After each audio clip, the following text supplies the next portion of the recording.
All right. So, looking at what I want to get done, I'm going to go a little bit backwards to go forwards. What do I mean by that?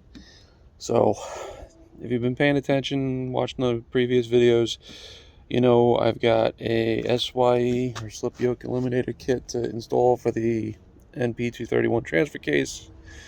Not ready to do that yet.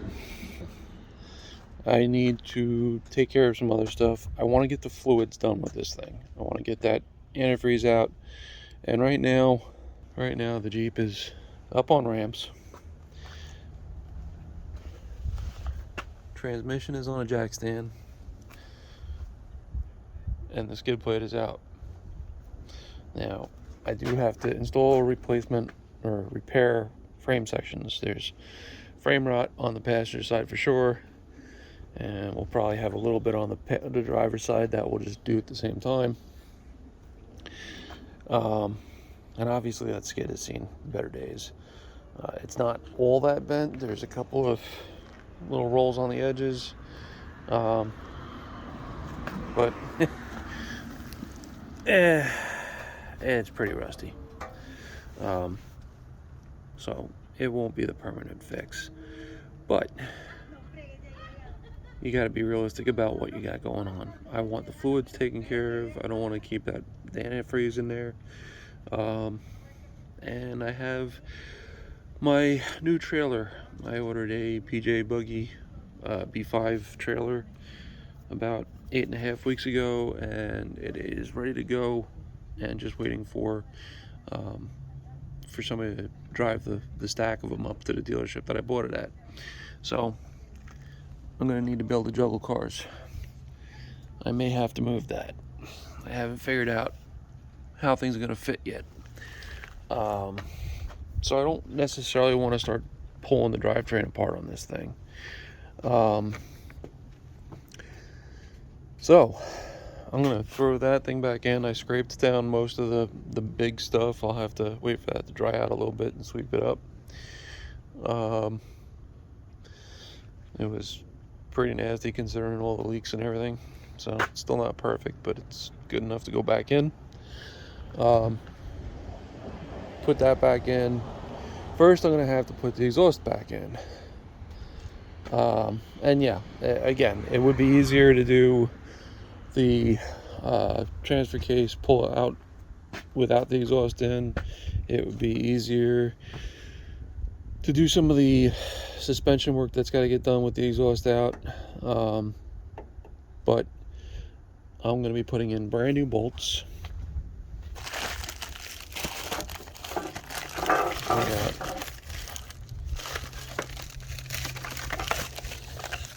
Now, I'll catch that in a second. There we go. Yeah, new hardware. So, we'll anti-seize it up, install the exhaust with fresh hardware, and it's not going to be going to the beach. It's not going to be off-roading in the very immediate future. So if I need to drop that exhaust again, it's really not going to be a big deal. The only reason it was such a problem before was that all of the hardware was corroded. It was disgusting. It was just beyond service life. So getting it back out won't be that big a deal. The skid will have to come back out, and that's one of those things when you're working on this kind of stuff, a lot of the times you get in your own way because you'll say, okay, I only need to do this thing, and I don't really have to take those other 4 things out of the way in order to do it, but I know it'll be a world easier if I did. And you say, okay, I only have a couple hours today, I'm just going to try to get it out. And then the first thing you touch fights with you, or the first thing gets removed easily, and then the second thing fights with you. And it's a mental game. Do you keep fighting with it, or do you cut your losses and pull all the other stuff out of the way that would just make your life easier? I fought with those exhaust bolts for a while, and then I took the fender off. It really wasn't that bad taking the fender off, except that rocker guard was in the way, and it did scratch the paint up. But the fenders are rusty, crusty, have holes in them, so I didn't care if I scratched the paint on it. It was getting replaced. I pulled it out. The right way would have been to go ahead and take this thing off. But again, how many steps do you go backwards in order to go forward? If I took that off first, then that's something else I have to deal with, something else I have to store. It's going to come off anyway because there's rust behind the back corner of it. So it's coming off anyway. And in fact, yesterday Metal Cloak had 10% off and no shipping sale. So I went ahead and ordered the new fenders. So realistically, I should probably go ahead and take that other fender off and take these off, these brackets. There's one on both sides. But that takes me back to my point about mobility and needing to be able to move this thing around. If I take that side apart, well, then the battery tray is gone. Got nowhere for the battery to sit. The fuse box, the main fuse panel for the engine systems, is floating around. Not positive whether or not it grounds itself through that fender, but it won't be if it's floating around. I don't think it does. I don't think that box gets any ground. But if it does, it's not. And the airbox. I mean, okay, the airbox can float. Not really going to hurt anything. But the battery's the big problem. So I am leaving that fender on for now. When I get a few minutes here or there, I may go ahead and start playing with PB blasting and heating these bolts up and seeing if I can get them out. And that one's actually a stud. That one right there is a stud in the body. So it's just a nut that's got to come off. But I think the rest are bolts. I believe there's 3 bolts in the one stud. So that bracket can come off. It's never going to be used again. I need to do some cleanup work. I need to hit this with probably a hammer and a screwdriver or something to just get the big stuff out of the way. And then a wire wheel. And then some encapsulating paint. Before I even think about putting a new fender back on. So anyway, moral of the story is sometimes you go backwards to go forwards because that's just life. Figure out what your goals are for the short term, how best to meet them, and then just do it. Don't worry about the fact that you're going to have to undo and redo and undo and redo. That's just working with cars. The fabrication guys, the guys that build stuff from scratch, they do it all the time. They build templates. They build out of lighter material. They build out of cardboard. And then they transfer those templates over to the actual raw material they need. Then they build that. And they get it put most of the way together. They figure out where everything's fitting. They get all their math done. They get all their geometry done where they can make sure everything's going to work. And then they blow it all apart and clean it up and paint it. And then they reassemble it again.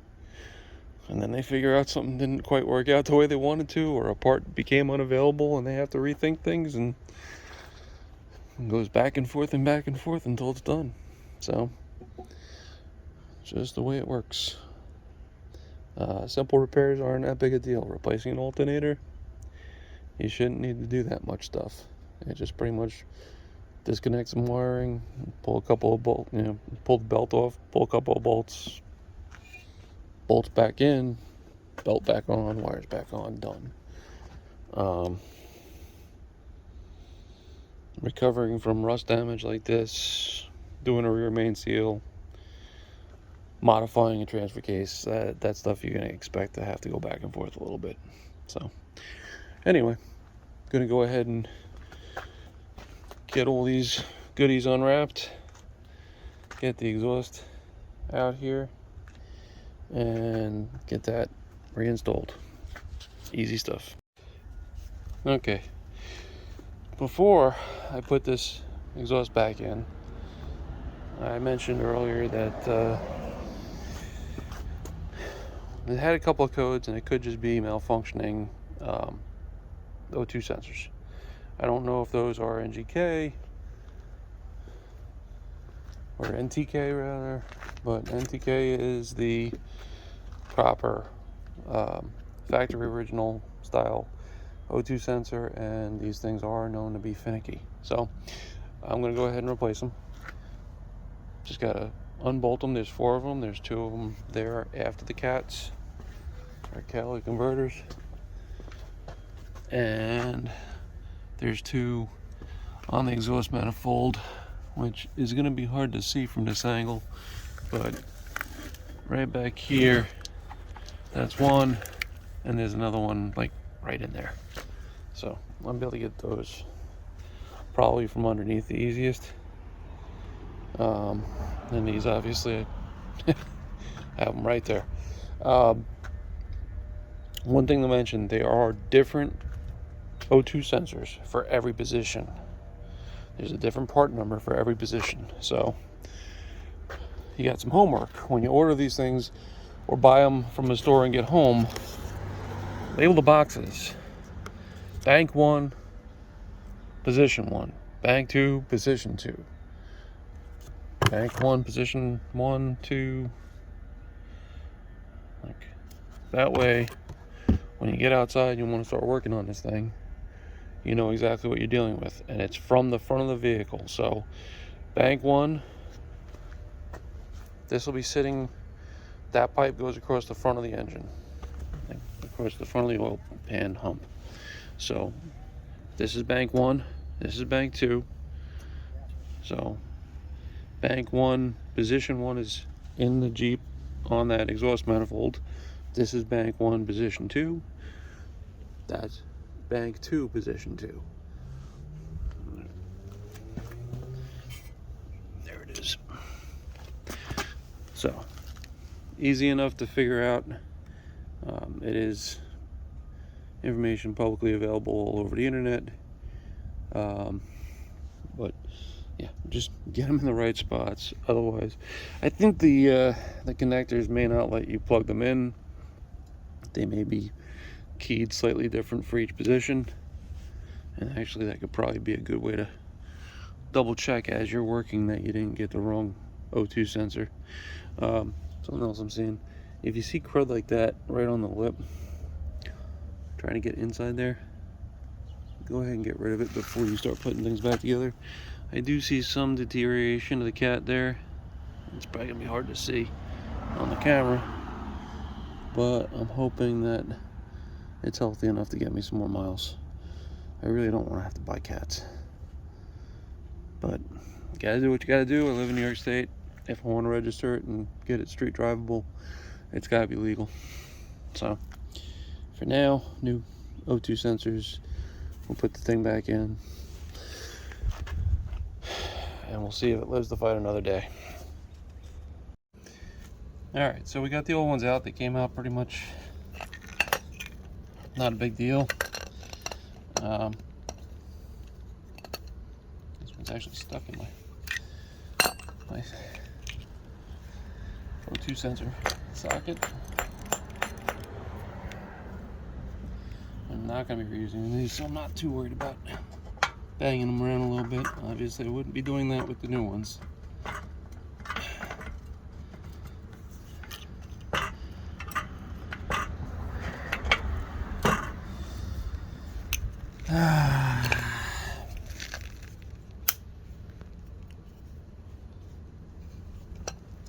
Okay, it's gonna take a second to get these off. Okay, so I got these out. You're probably not gonna be able to see it on the video, but on this lip, it does actually say NTK. So NTK Japan. So this was a legit one. Doesn't mean that all of them are. Doesn't really matter. I'm already replacing them. I will say it looks like these were installed dry, meaning right in the directions it tells you that you want to use anti-seize on those reds. This is one of the new ones. That plastic cap is covering anti-seize, so you want to carefully remove that. You don't want to drag anti-seize all the way across the sensor itself, but they are meant to have anti-seize on the threads. So if I pull this cap off, Just pull it straight off.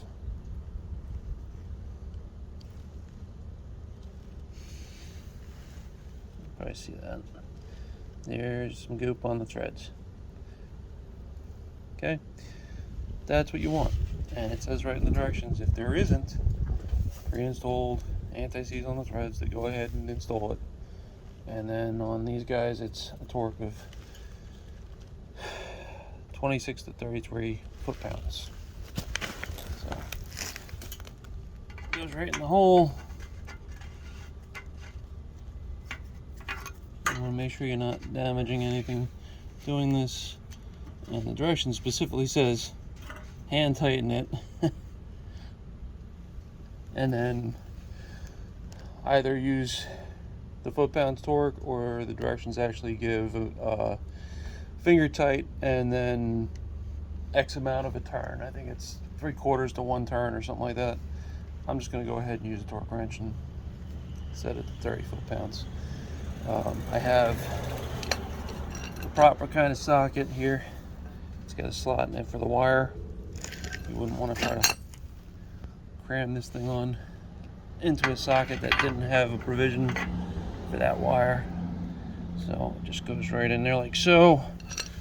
And then the torque wrench set to 30 foot-pounds.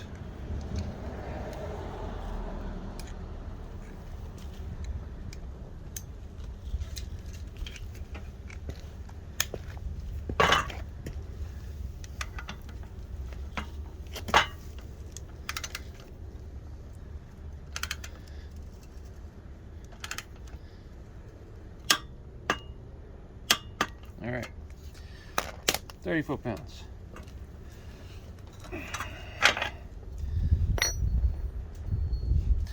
One thing I didn't mention is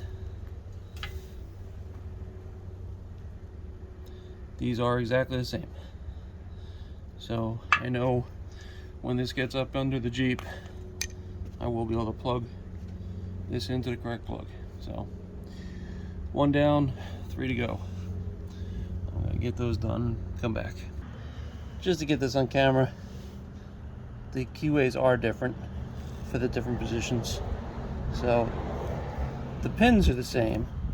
Still got the 4-pin connector inside, but you physically cannot plug these in the wrong position. So if you forget to check which ones you're putting in where, you'll get a nasty surprise once you go to actually connect the wiring. So pay attention before you put them in, put the right ones in the right places. Okay, we got them all in. For the torque on these, on the inside of the engine compartment here on the actual exhaust manifold, I did end up using the rotation method of torque, and it was actually a 1/2 to 3/4 turn past finger tight. I did that because, quite honestly, with these fuel lines in the way, it wasn't going to be real easy to get the torque wrench in there, especially since my only foot-pound torque wrench is a 1/2-inch drive, and my O2 sensor socket is a 3/8-inch drive. So I would have to have the adapter in there to get from 1/2-inch to 3/8, making it even longer. So, and the story was I just didn't have the room for it. So everything's in. I'm going to go ahead and plug these guys in, and it should just be a matter of snapping right in there. Boom. That's installed. That's ready to go. I'll get that back one done, and then I've got to get the clips installed on the exhaust manifold with the nuts. So these go on the exhaust manifold with the nut on top.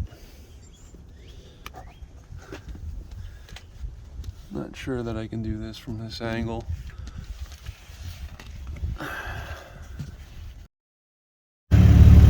Okay, We definitely haven't gotten around to getting the antifreeze yet. I got it off the ramps, skid plates back on, so suspension, transmission is kind of supported. Remember, there's only one bolt on the passenger side, 3 on the driver's side. I definitely think I found the source of some of the codes. I think I was saying it before and the battery died. This tube right here, going into the intake manifold,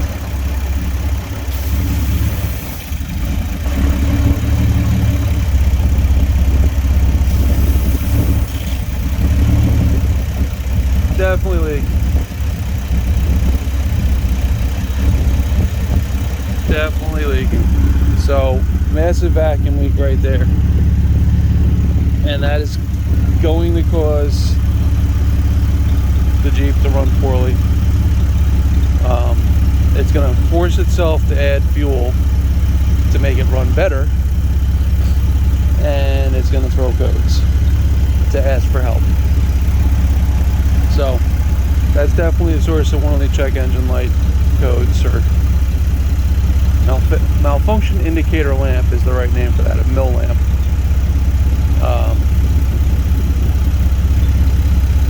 So I'll order one of those. I tried pulling it off and looking at it, the hose piece, the soft piece here, that section is just old and hardened and inflexible.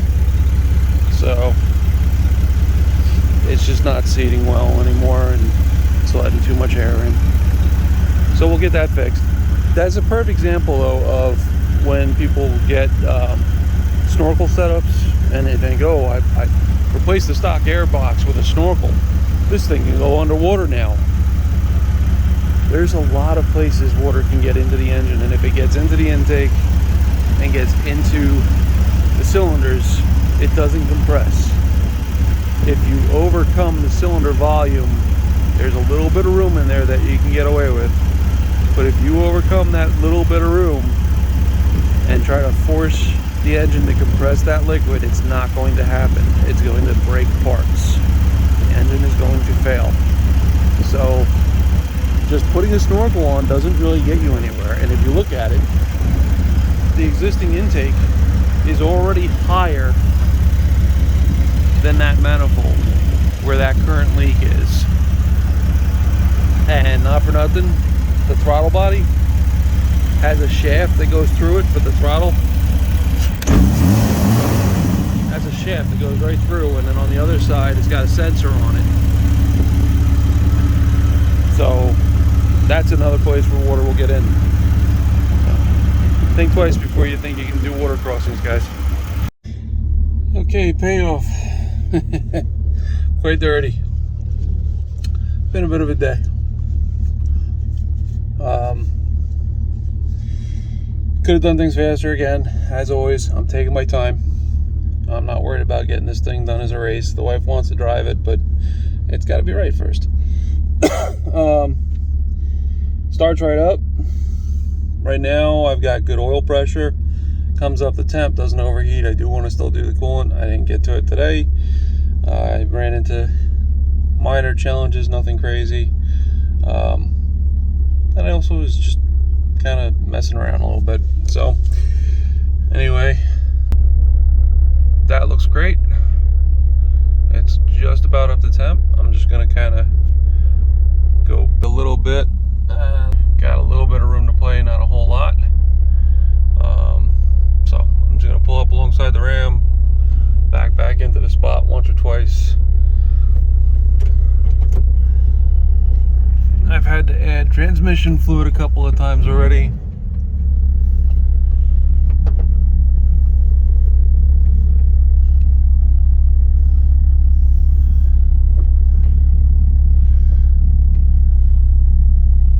That's far enough.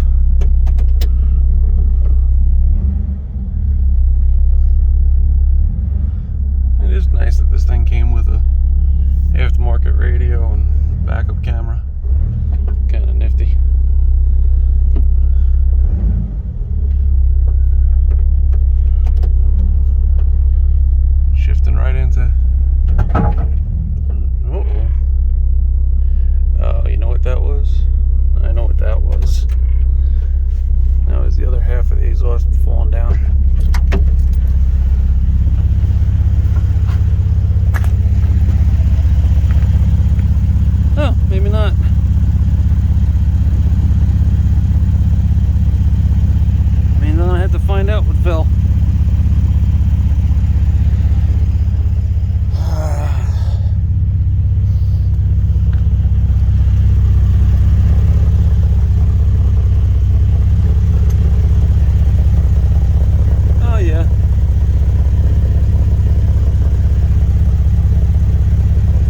I said it was. It's on the skid plate. It's fine.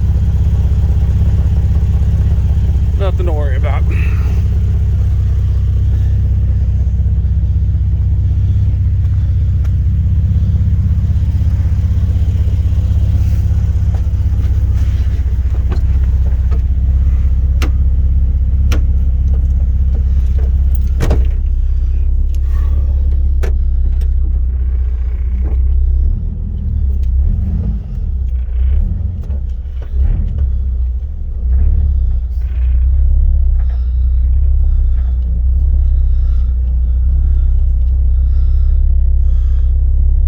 Steering's actually pretty tight. That box might be good to go. Alright. Another day down. It's getting close to 6 o'clock at night, so cleaned up the tools. Jeep's in park. I'm going to disconnect the negative battery post because this stupid thing has a backlight that doesn't shut off, I think. Well, right now it seems to be off.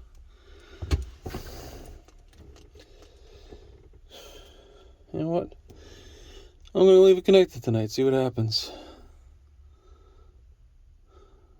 If it's dead, I know I got a parasitic draw because that battery has been disconnected for a couple of weeks and has had juice every time today that I've tried to start it. So if all of a sudden tomorrow morning it's dead, then obviously the Jeep is killing it. So I still think that there is a backlight. There it is. So okay, I'll go ahead and disconnect the battery. That stupid thing's gonna have to get pulled out. I will probably put the ARB pump switch there, the pump switch and the locker switch, and I will probably just use an ARB switch for the front locker, even though it's going to be a factory Rubicon locker. This is not a Rubicon. It doesn't have the wiring harness for the Rubicon as far as I know, and so I'm going to have to run wires and install switches, and I'm not going to bother putting in all the extra stuff, the relay with the click once for rear and twice for front and all that nonsense. It's just going to be on off. So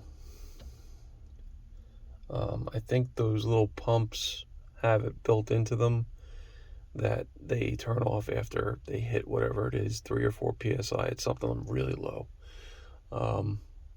The zip locker runs on more pressure. I think it's supposed to be up around 90 or 95 psi. I'll have to double check that, but it's something like that. All right. Any questions about anything that was on this one, let me know. I know it started off as coolant and turned into just put junk back together and get the exhaust functional. So sorry, but sometimes I get ahead of myself and have to think through what I'm about to do and figure out what I have to do first. So be it. Tomorrow, if the weather's decent, antifreeze, coolant, get that stuff cleared out. We'll go from there. Thanks for watching.